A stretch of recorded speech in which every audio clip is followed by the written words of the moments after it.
Usually when I talk about drivers on my channel, especially if they are more retrospective type videos talking about a driver's career or how good they were, I base my videos mostly on their performance and achievements.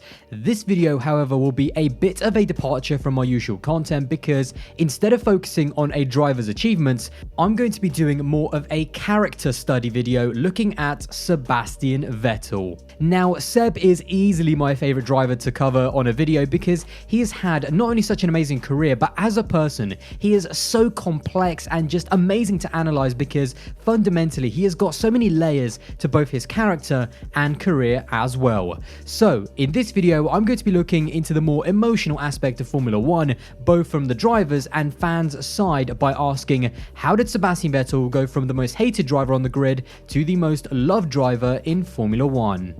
Hey guys, what's going on? My name is Aldas, and before we do get into the video, don't forget, if you do enjoy the content on my channel, then don't forget to drop a like, smash that subscribe button to support the channel, and don't forget to check out my social medias. Instagram and Twitter will be above. But guys, let's get into this one.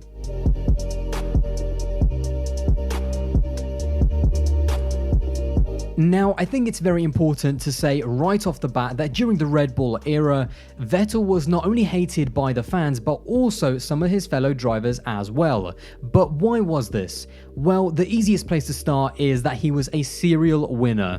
Now, I've already made an in-depth video looking into just how good Vettel was in his Red Bull days, so if you want to go and check it out, then I'll have it linked below. But even in that video, I mentioned how Vettel's dominant success had started to annoy many of the fans. However, it wasn't just that he was winning, it was the way he was doing it. Seb was never the best overtaker, even admitting it in an interview back in 2011. However, his raw pace on a Saturday has always been incredible. So often at Red Bull, his team would actually set him up for pole position, and in the race, once he was leading and out of DRS range, that was exactly how the race would finish, dominating from start to finish, not even giving a sniff of the race win to any of the other drivers, which annoyed many of the fans and also some of the other drivers as well because of just how he would dominate races driving those amazing Red Bulls that were totally suited to his style. And then of course at the end of every race, Sebastian would do his famous finger celebration where he would show that famous finger after winning or taking pole position. In a way, it was almost a taunt to the fans and also the other drivers as well to show everyone that he was the top dog in Formula One. All of this, the dominance and the way he was winning the races and the celebration that was just almost sending a message to the sport, along with the fact that there was no doubt that Seb definitely had an element of arrogance to go alongside his supreme confidence, led to many fans not just disliking him as a driver, but hating him enough to boo him both outside of the races and even on the podiums. He just wasn't a popular winner with both the fans, the drivers, and even the media. To be honest, actually watching it at the time from my perspective when I started watching Formula One was actually really hard because I never got the Vettel hate, and in my opinion, no driver deserves to be booed if they've driven their heart out and delivered a sublime performance for their team.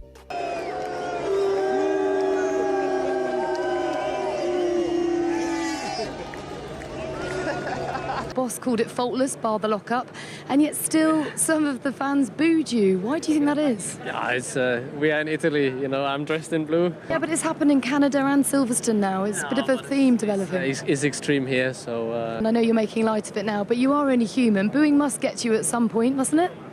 Well, I mean, maybe the people don't like to see the same team or the same driver on the podium. You're up here on the podium with you. Please don't do that. That's not correct. They're on a tour, you know, they go around with a bus.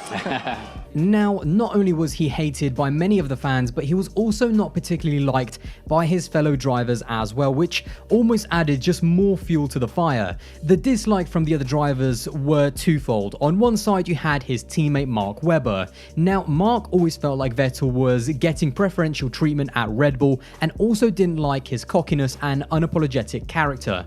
And there's no doubt that from one side, yes, Sebastian Vettel, especially in his early days, was extremely arrogant and his character did sometimes bring in a lot of negativity. The fact that he could never actually admit that he was in the wrong, and it did kind of rub some of the fans and also some of the media the wrong way. Now, at the time, there was also plenty of evidence that showed that Seb was favoured by the team as well, like the front wing incident at Silverstone in 2010, after which Mark Webber famously delivered the radio message, "Not bad for a number 2 driver."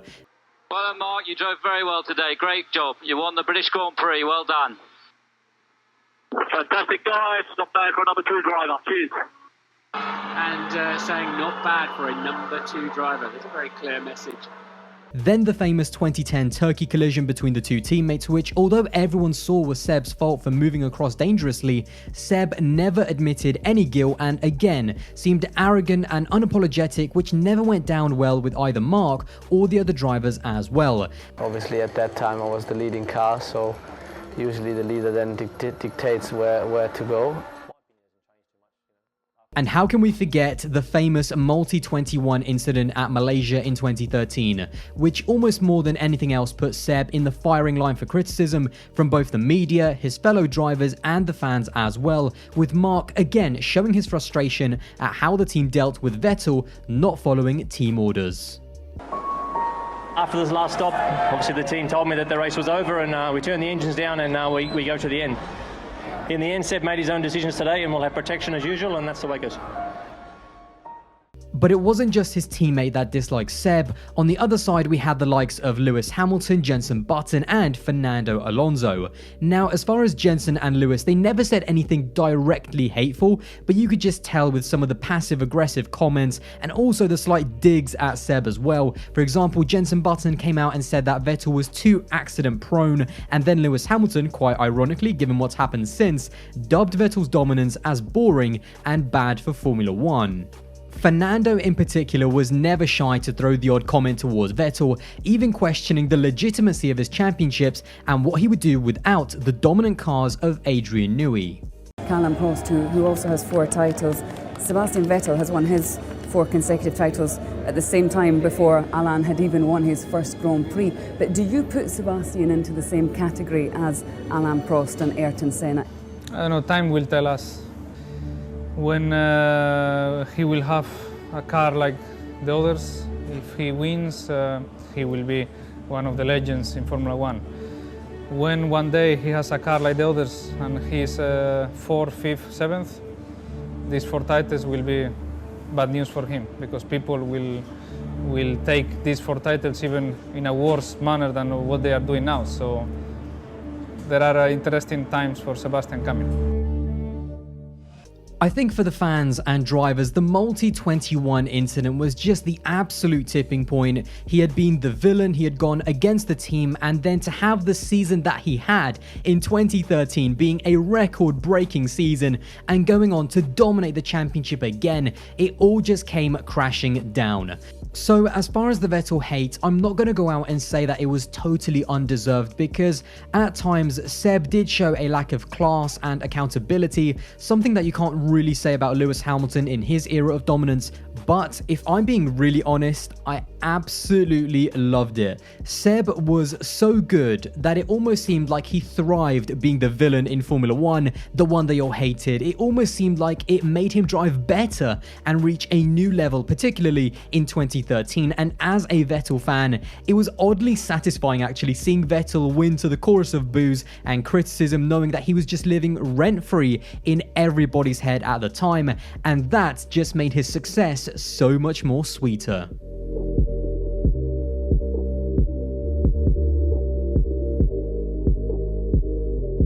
However, out of the blue, everything suddenly changed seemingly overnight. After Vettel's shock move to Ferrari after getting beaten by newcomer Daniel Ricciardo at Red Bull in 2014, public opinion completely shifted on Vettel and he very quickly became the most loved driver on the grid. The same fans that had once booed him on the podium in Monza were now his biggest supporters. But how did this happen so quickly? Now, many people might think that after leaving Red Bull, he became much more relaxed and changed as a person. And although I do think that played a part, I think it's very easy to forget that he's always been the comedian. Even at Red Bull, he was always messing around with other drivers, journalists, and just trying to have a laugh in press conferences.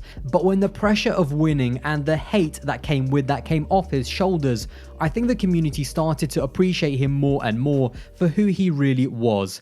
We started to notice the funny interviews and the funny interactions with drivers and fans even more. He wasn't necessarily a new man at Ferrari, but we appreciated him as a person more, and the fact that he was the man bringing Ferrari back and fighting against the dominant Mercedes.